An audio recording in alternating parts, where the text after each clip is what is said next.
Hello friends, welcome back to our YouTube channel Gyan Matika. तो friends, हम लोग अब बूस्टर सीरीज में हैं और बूस्टर सीरीज में ये 20th एडिशन है, 20वां बूस्टर वीडियो है।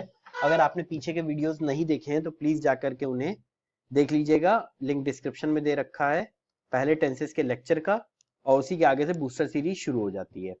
और टेलीग्राम चैनल का भी लिंक दे रखा है, अगर आप उसे ज्वाइन करना चाहते हैं तो ज्वाइन कर लीजिए। वहां पे ये स्लाइड्स मिलने लगेंगी जैसे ही हम लोग 100 मेंबर्स क्रॉस कर जाएंगे। ठीक, तो चलते हैं पहले बूस्टर की ओर। पहला वर्ड है फ्रिटर अवे। फ्रिटर अवे का मतलब होता है कि व्यर्थ में समय या पैसे गंवाना। हम लोगों ने बहुत मेहनत करी, जैसे मान लीजिए अगर आप जैसे कुछ हासिल करना चाहते हैं, अ, जैसे इस टाइम ऑक्सीजन ऑक्सीजन के लिए कई लोग दौड़ रहे हैं, बेड्स के लिए दौड़ रहे हैं। ठीक, इवन शमशान घाट में, ठीक, या फिर कब्रिस्तान में, उसमें भी जमीन पाने के लिए या फिर अपने पूर्वजों को या जिनको भी दाह संस्कार करने के लिए भी हमें बहुत मेहनत करनी पड़ी, और कई बार उसके बाद भी कुछ मिल नहीं रहा। जब कुछ नहीं मिलता है ना मेहनत करने के बाद भी, तो उसे कहते हैं फ्रिटर अवे। तो पैसे भी जाते हैं और समय भी जाता है। ठीक, ऑल्दो ये वैसे फैमिली के मेंबर्स के लिए यूज नहीं किया जाता और ना ही मतलब ऐसी सिचुएशन में यूज करना चाहिए। बस फ्रिटर अवे आप मतलब ये समझिए कि बहुत ज्यादा व्यर्थ में पैसे या समय पैसा दोनों गंवाना, कुछ हासिल ना होना। ठीक, तो सिनोनिम क्या हो जाएगा? स्क्वांडर। स्क्वांडर मतलब क्या होता है? बेवजह बहुत ज्यादा खर्चा करना, फिजूल खर्ची जिसे बोलते हैं। ठीक, लैविश। लैविश मतलब क्या होता है? बहुत ज्यादा कहते नहीं, लैविश पर्सनैलिटी है, मतलब बहुत पैसे वाला है, बहुत पैसा उड़ाता भी है। पैसा होना, ठीक, और खर्च करना दोनों डिफरेंट चीजें। कई लोगों के पास पैसे होते हैं पर वो खर्च नहीं करते। ठीक, बेवजह खर्च नहीं करते, पर जो बेवजह खर्च करते हैं उन्हें लैविश कहा जाएगा। जैसे अंबानी। अंबानी क्या है? अंबानी रिच है, लेकिन लैविश कौन है? लैविश विजय माल्या था, जो अय्याशी करता है। ठीक, तो एंटोनिम क्या है? इकोनॉमिकल, फ्लूगल। फ्लूगल मतलब जो कम खर्चा करता है, बहुत सोच समझ के पैसा खर्च करता है। इकोनॉमिकल भी वही हो गया। ठीक, डिस्पैरेज मतलब होता है नीचा दिखाना। डिस्पैरेज मतलब नीचा दिखाना, और इसी से एक वर्ड बनता है, इसी के जैसा है वो, डिस्पैरेट। टीई हो जाएगा, याद रखिएगा एंड में। तो उसका मतलब होता है भिन्न भिन्न प्रकार के, मतलब अलग अलग, डिफरेंट डिफरेंट। ठीक, जैसे कई सारे टाइप के तोते होते हैं ना, तो हम उन्हें क्या कहेंगे? डिस्पैरेट। तो इसी से याद रखिए, पैरेट रहेगा। डिस्पैरेट मतलब भिन्न भिन्न प्रकार के, मतलब डिफरेंट डिफरेंट चीजें। और डिस्पैरेज मतलब होता है किसी को नीचा दिखाना। ये दोनों वर्ड में कंफ्यूज मत होइएगा, इसीलिए मैंने बिल्कुल एकदम अलग से डिस्कस कर दिया। डिस्पैरेज जीई है, और डिस्पैरेट।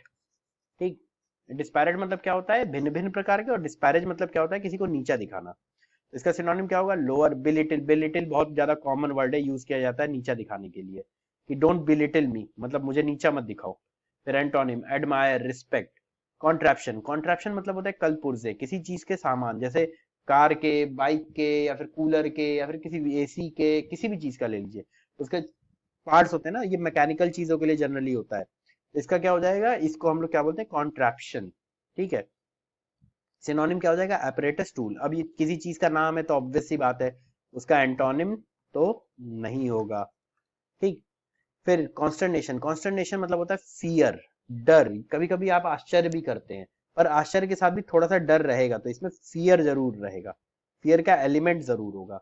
याद रखिएगा, जहां फियर का एलिमेंट ना हो ना, वहां कॉन्स्टर्नेशन मत यूज कीजिएगा। ठीक, तो कॉन्स्टर्नेशन किसके साथ यूज किया जाता है? जहां पे थोड़ा सा डर का भी हो, आश्चर्य भी हो, घबराहट भी हो, और वो भी हो। सिनोनिम क्या हो जाएगा? Wonder, anxiety. एंजाइटी हो जाता है ना कई बार। वंडर तो आश्चर्यचकित, लेकिन वंडर इसका एग्जैक्ट मीनिंग नहीं होता। और याद रखिए, सिनोनिम का कभी भी मतलब नहीं होता कि एग्जैक्ट मीनिंग होगी। जो इस वर्ड का मीनिंग है वो इसका हो, जरूरी नहीं है जो सिनोनिम होगा उसका। एंटोनिम ग्ली मतलब होता है प्रसन्नता, चीयरफुलनेस मतलब बहुत ज्यादा खुशी। ऑब्वियस सी बात है, इसका उल्टा हो ही जाएगा। जब आपको डर लग रहा है तो उसका ऑपोजिट क्या होगा? Glee, cheerfulness. और ग्ली पहले भी पढ़ाया जा चुका है, 2 बार आ चुका है।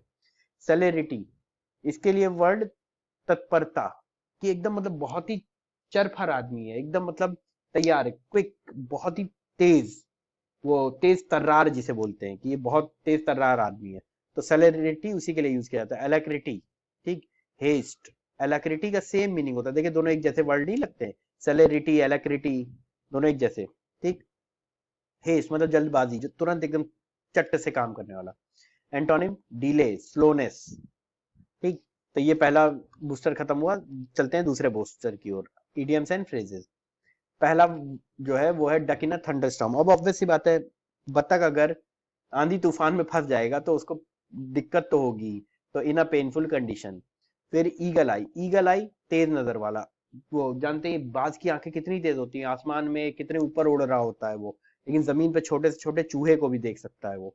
तो ईगल आई तेज नजर वाला।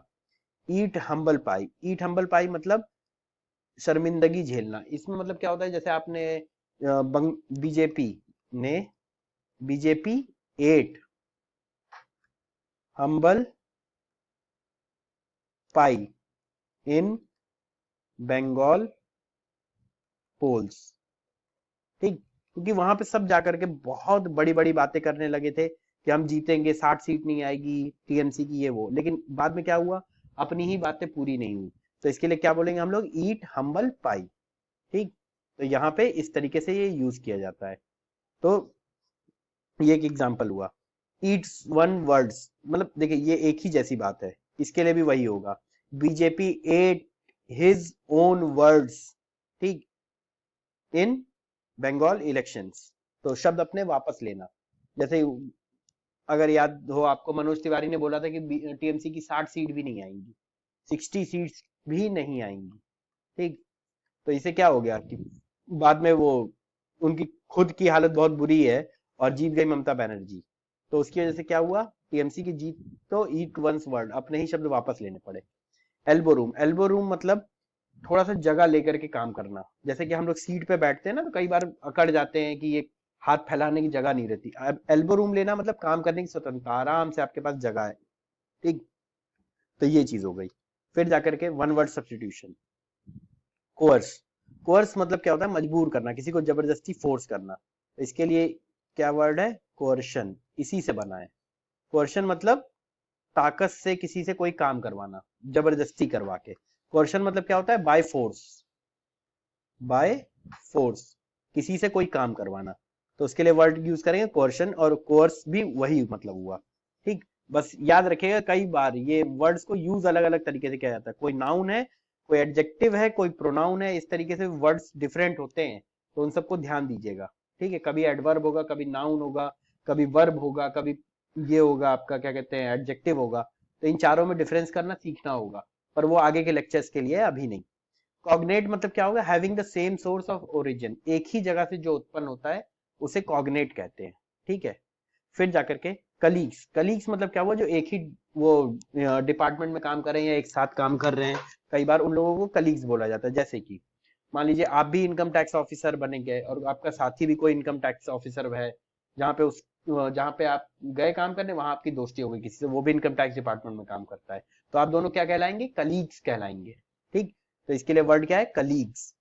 कॉल्यूजन, कॉल्यूजन मतलब क्या होता है कि दो बुरे लोग जो धोखाधड़ी करना चाहते हैं या कुछ ऐसा करना चाहते हैं, तो वो दोनों जब संधि कर लेते हैं, ठीक, कोई मतलब सीक्रेट एग्रीमेंट, बताएंगे नहीं किसी को, दुनिया को, कि हमने कोई एग्रीमेंट किया है, तो सीक्रेट एग्रीमेंट रहता है कि हम दोनों बुरा काम में साथ देंगे एक दूसरे का, तो उसे क्या बोलते हैं, कॉल्यूजन। जनरली पॉलिटिशियंस, आप समझ लीजिए, सबकी मिली भगत रहती, कोई पार्टी अच्छी नहीं है, तो उस वो लोग क्या करते हैं, वो लोग कॉल्यूजन करते हैं।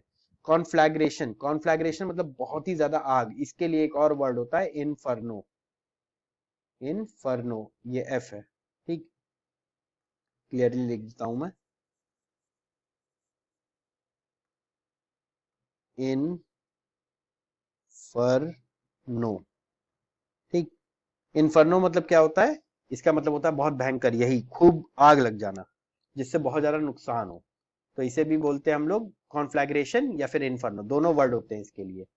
ठीक है, तो अगर आपको ये वीडियो अच्छी लगी तो प्लीज इस चैनल को सब्सक्राइब करिए, लाइक करिए, एक कमेंट ड्रॉप करिए, और सब अपने फ्रेंड्स के साथ शेयर करिए, फेसबुक, इंस्टा, जहां पर भी हो आप अपने दोस्तों को बताइए कि ये चैनल फ्री एजुकेशन दे रहा है, और बेल आइकन जरूर दबा दीजिए, तब ताकि जब भी कोई नया वीडियो आए आप नोटिफाई हो जाए। Thank you.